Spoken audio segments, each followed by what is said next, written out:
sa'yo. Eh, total, parang mag-jowa naman tayo ngayong gabi. Pwede mo ba akong i-kiss?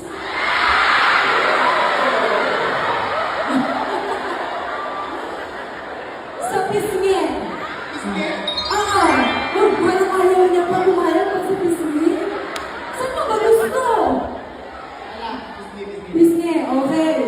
Pero hindi to basta kiss. Kasi ang gusto ko, 5 segundong halik. Okay ka?